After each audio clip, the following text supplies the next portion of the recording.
से तरासा है तुझे, एक फंकार ने हाथों से तरासा है तुझे।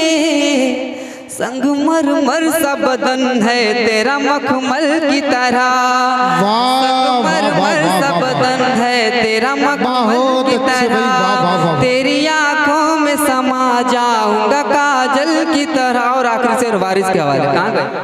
कहाँ गए रे?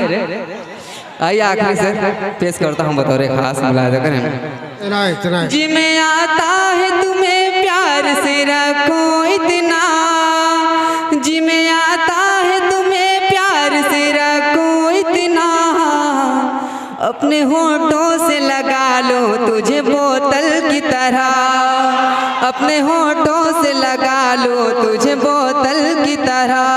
तेरी आंखों में समा जाऊंगा काजल की तरह। और आइए गीत के